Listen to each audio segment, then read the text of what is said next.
Coming up on the Sky News Daily, a ceasefire might be in place, but the violence hasn't stopped inside Gaza.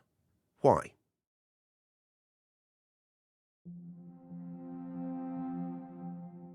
When is a ceasefire not a ceasefire? Hi everyone. Today on the Daily, I want to take you inside Gaza. Not literally, of course, we are still barred by Israel from entering unescorted. But Sky News has spoken to members of anti-Hamas militias operating from areas still controlled by Israel. They say they've no intention of laying down their arms and plan to fight Hamas till the end. Now look, clearly, there have been gunshots fired by the Israel Defense Forces. But we're also seeing Hamas trying to re-exert its grip on Gaza. There have been summary executions. There have been battles with other militia groups vying for control. Our investigations have revealed those groups are operating in Israeli-controlled territory, and at least one is receiving direct support from Israel. So, who is currently running Gaza, and what does that mean for peace? Dominic Waghorn, our international affairs editor, is in Jerusalem. Our digital investigations journalist, Ben van der Merwe, is with me in the studio. To you first, Dom. Look, Gaza has clearly changed significantly over the past 2 years, and even since the ceasefire was announced. So what does the strip look like now? Yeah, so I think most people have got sort of somewhat used to the geography of Gaza. It's about 25 miles long and about 4 to 8 miles wide. And what's happened under the Trump 20-point peace plan is Israel has withdrawn from about half of the territory that they have been occupying during the last 2 years. They've withdrawn to the kind of eastern half of that narrow strip, but they've also kept the northern bit, a small strip on the north, and also in the south around the Rafah crossing. So the Israelis have about 53% of the territory, and what they've left, Hamas is clearly now trying to take control back of because Israeli troops aren't there anymore. And in that area, Hamas has been fighting with clans and militia. And in the area the Israelis now still control, a number of clans and militia have kind of popped up. So instead of Israelis fighting Palestinians, Palestinians are now fighting Palestinians across bits of Gaza. That is mainly Hamas fighting what are called clans or tribal groups and militia. Ben, let's bring you in. I mean, I have to admit that the existence of militias, of clans, of family groups taking on Hamas has been a bit of a revelation to me. So who are we talking about? There are not only Palestinians on the Israeli side, but armed Palestinian groups operating with military bases, with heavy equipment. And presumably, therefore, with the knowledge of the Israelis. So in the case of at least one group, we have quite a lot of information about their relationship with the Israelis. This is the group led by a man called Yasser Abu Shabab, who is a Bedouin from southern Gaza. And basically, they have taken control of a small slice of territory in southern Gaza, sort of nestled in amongst all these destroyed buildings and rubble fields on the outskirts of Rafah. And if you look at the videos that their fighters post on TikTok, on Facebook, on Instagram, it's a completely different world from the rest of Gaza. There's these beautiful mansions. They have a huge amount of fresh food.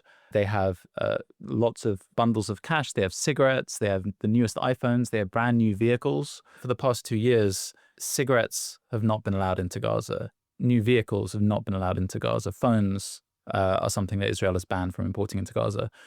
So what we were looking at is whether Israel is really supplying these militias as a sort of proxy force to take on Hamas. This group, ideologically, what do they think of Hamas? The group is very strongly opposed to Hamas. And some of their members have a long history of antagonism to Hamas, but they come from different political traditions. Some are former members of Fatah, the sort of main secular rival to Hamas that runs the West Bank. And in fact, the group claims to receive support from the Palestinian Authority there in the West Bank. Other members of the group, we found at least one member who was a fighter for the Islamic State back in 2015, 2016, although he claims to have left that past behind. What seems to unify them really is an opposition to Hamas, but it should be noted that they didn't begin as an ideological project. They began as a looting gang. There's an internal UN report that we obtained from late last year which described this group as the main people looting aid trucks on this route through southern Gaza from the Kerem Shalom crossing, which is where almost all aid has been entering Gaza.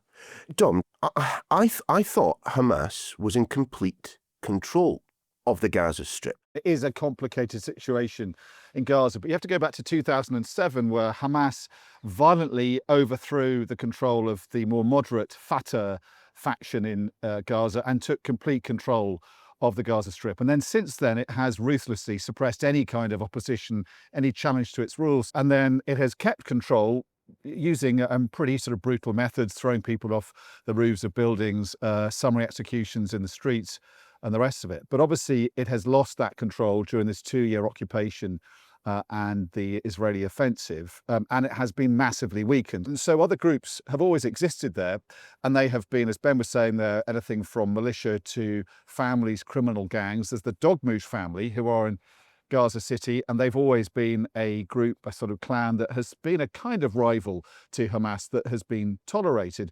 And now that group has popped up again and been fighting with Hamas. So effectively, if you're wondering why Hamas has not got control, it's because Israel has massively weakened it. And in that kind of vacuum, then these other groups have re-emerged, and some new groups have popped up as well, some of them actively supported by Israel. So now Hamas is now trying to re-establish its control, and it is being challenged by, in the area that or the area that the Israelis have pulled out from, most of all by the Dogmouche clan, the northern end. We've been talking to the head of that clan, and he told us about a battle that has been waged, a very fierce battle around the Jordanian hospital towards the northern end of that area that the Israelis have pulled out of. And he said that he couldn't understand why Hamas has been destroying buildings.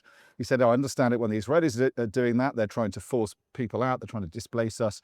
But why on earth would our Palestinian brothers be doing it as well? So it's a complicated picture, but it's the bottom line, effectively, is Hamas is trying to regain control of Gaza, and there are various groups who aren't happy with that.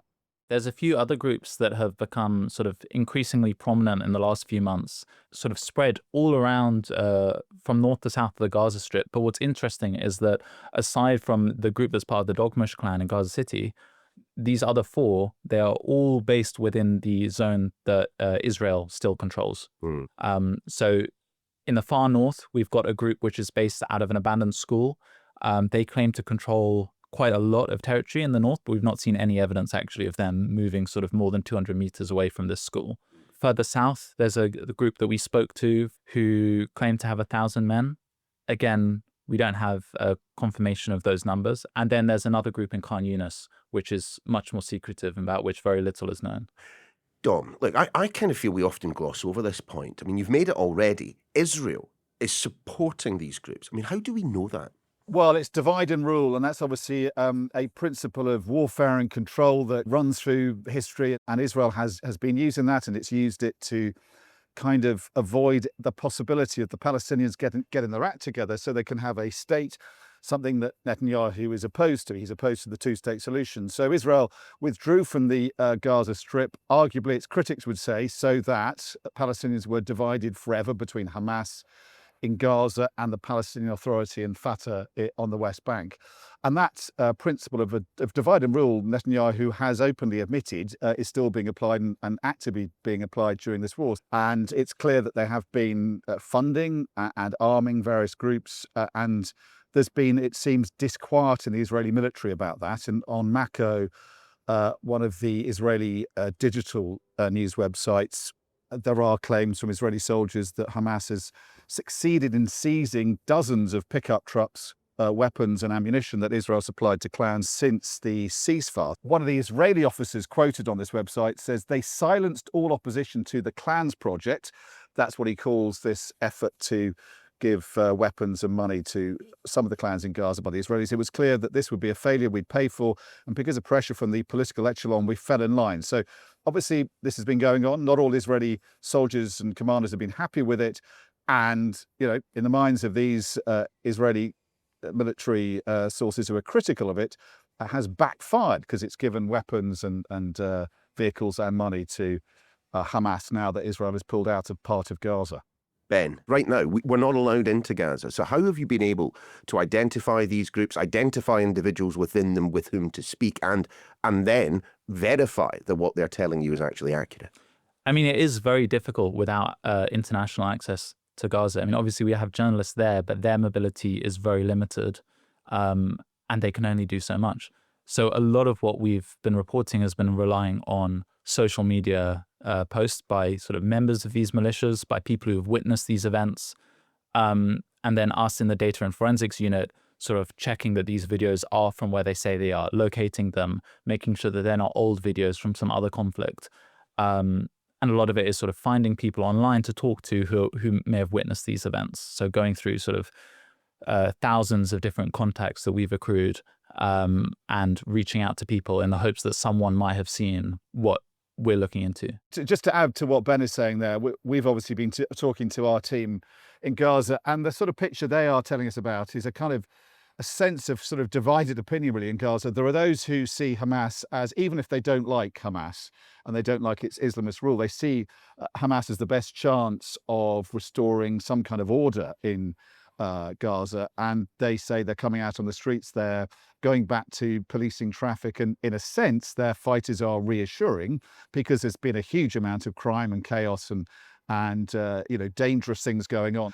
On the other hand, they don't like the fact that Hamas have been out destroying buildings, having these battles with the Dogmush clan, for instance, but also out executing people. And in terms of the video we've seen from Gaza, and there's not a lot of it, but we have seen video of Hamas fighters, one horrific bit of video of a Hamas fighter getting a Palestinian, shooting him in the leg. You hear him screaming in pain. And then really disturbing video of a multiple execution squad. So people lined up, forced to their knees and being shot in the back of their heads, footage that's too grisly to show in its entirety on TV. So, there's a lot going on. And I think on the one hand, Palestinians are really desperate to have this international security force that has been promised under the Trump 20-point peace plan. But in the meantime, while that is not materializing, they do want to see some kind of return of law and order to the streets of Gaza. What has been the response to the current violence from the White House? We know that Donald Trump is desperate for a Nobel Peace Prize. For him to get one, he probably needs his peace plan to advance beyond its initial stage. Yeah, and I think under the 20-point peace plan, obviously there is this provision for an international security force to be including members of the French military, the Indonesian military, members of Arab militaries. I have to say, a year or so ago, that would have been a non-starter, but because Donald Trump has been able to gather so much momentum diplomatically as part of his peace process, we have a number of countries signed up to it. But it looks like we're months away from that force being sent into Gaza because it's got to be formed, it's got to be trained, it's got to have a clear mission. And in those months, there's obviously a huge danger of chaos or just the vacuum being filled by Hamas. And there's a big question mark, I think, over whether Hamas will allow this force in. The Hamas officials that have been interviewed on Sky News have said that Palestinians have got to run Gaza, and they don't look like that. They're that enthusiastic about the idea of an international force going in. In terms of what Donald Trump has said, he actually said it originally a few days ago. He said he is aware of Hamas carrying out military operations. He kind of acknowledged that that's going on, almost it seems with American approval, because he says some very nasty groups had to be dealt with. But asked most recently about it, and he said that they have to disarm, they will disarm, and if they're not prepared to disarm, they will be forced to. Not quite clear what that would involve, almost certainly not the American military disarming them. But he does seem to be increasingly impatient about the fact that Hamas is still armed and still carrying out military activity in Gaza. We know, of course, that aid is going into Gaza right now, perhaps not at the level that some would want, but it is. You mentioned before that at least one of these groups evolved from being a looting gang. I'm wondering what the relationship is between these militias and the aid that's currently going in. One of the other things we know about this group is that they receive their food from the Gaza Humanitarian Foundation. That is a US-backed aid group, supposedly impartial, which came in after Israel forced UNRWA, the UN's refugee agency, to close all its hundreds of distribution points that it had around Gaza. And Gaza Humanitarian Foundation, GHF, instead, they've been sort of distributing aid from just a few distribution points, mainly in the south of Gaza, very heavily militarized, and hundreds of people have been killed seeking aid at these sites. So it's been very controversial, even before we revealed that they were supplying this militia with food. One of the questions is whether if aid surges in, the price of food falls, and any income that these groups receive from smuggling or looting would be diminished. And that's what Sam Rose, the UNRWA's Gaza director, told us. Yeah, Dom, you were speaking to him. I mean, what are they saying about the current situation? Yeah, UNRWA is one of the sort of great punch bags of Israeli politics, and it's been blamed for being riddled with Hamas members. It's banned under Israeli law now from operating or getting aid into Gaza. Its sort of officials are now having to speak from outside Gaza. But what Sam Rose was telling us from UNRWA is that they have a lot of aid waiting to go in. They're not able to take it in themselves. They're going to have to use other aid agencies to take it in. And the fear for them is that if it goes into lawless areas where there's fighting, it's very hard for them to operate. You can't send aid into areas where there's a battle going on. So that's a concern. But I think also he was keen to put it into some perspective. The breakdown in law and order inside of Gaza is, of course, a concern and something that we're all watching very carefully. Quite frankly, it's the last thing that anyone needs right now, particularly the people of Gaza, given what they've gone through. But I think the bottom line right now is that we've gone from a situation where, 100 people on average pretty much were being killed every single day. We're seeing nowhere near like those levels of unnecessary violence and unnecessary killing right now. So yes, it's bad that this is happening. We feared that it would happen. The release for people, the respite for people is massive, despite these concerns about the law and order situation and the gang situation on the ground. This is obviously a preferable state of affairs, but it's not ideal and it needs to be dealt with. And it's not quite clear how that happens under the Trump peace plan, which effectively put the easier bits of a peace deal, so the exchange of hostages for prisoners, a ceasefire, and plans to send aid in, put that ahead of the trickier bits on how you actually guarantee and keep the peace in Gaza, both in terms of a ceasefire enforcing security force and a government for Gaza. What then does this actually mean for the Palestinians, for the peace process, for the two-state solution that has been much vaunted, that is presumed to come at the end of this? In terms of a two-state solution, that is the big imponderable and kind of question at the heart of the Trump 20-point peace plan. And when asked about a Palestinian state, he wasn't prepared to say he wants one. And there are lots of plans as to how Gaza's future is improved. And they seem to, in his mind at least, involve just a huge amount of money. We've had this week a report claiming that Tony Blair, Jared Kushner, the Saudis and the Emiratis have got a plan for Gaza where it becomes a tax-free coastal city. At the heart of it will be AI data processing centers, cloud computing centers, and also a Tesla factory. And the point is, I think Palestinians we speak to say it's great there's a lot of money potentially coming their way, but they can't be bought. And until there are plans that deal with their aspirations for self-determination, for a state of their own, these plans aren't going to go anywhere. And until, the Trump team and the others supporting him get it, that, it's about land as much as it's about money and improving the economy, there's a limit to how far that peace plan can go. And Donald Trump doesn't seem prepared to talk about a Palestinian state yet, not least because his Israeli ally, Benjamin Netanyahu, is opposed to the idea. So far, no real signs of that being sort of thrashed out in terms of the international diplomacy about Gaza at the moment. And Ben, until that point, though, what are we going to be seeing on the ground? More violence, more deaths, more clashes? It certainly looks like it. These groups have told us that they have no plans of laying down their arms. They don't see the ceasefire as binding them, and they intend to fight Hamas to the end. My thanks to Ben and Dom, and you can read their full investigation over on the Sky News website. That's your lot for this episode of The Daily. However, we're back again tomorrow.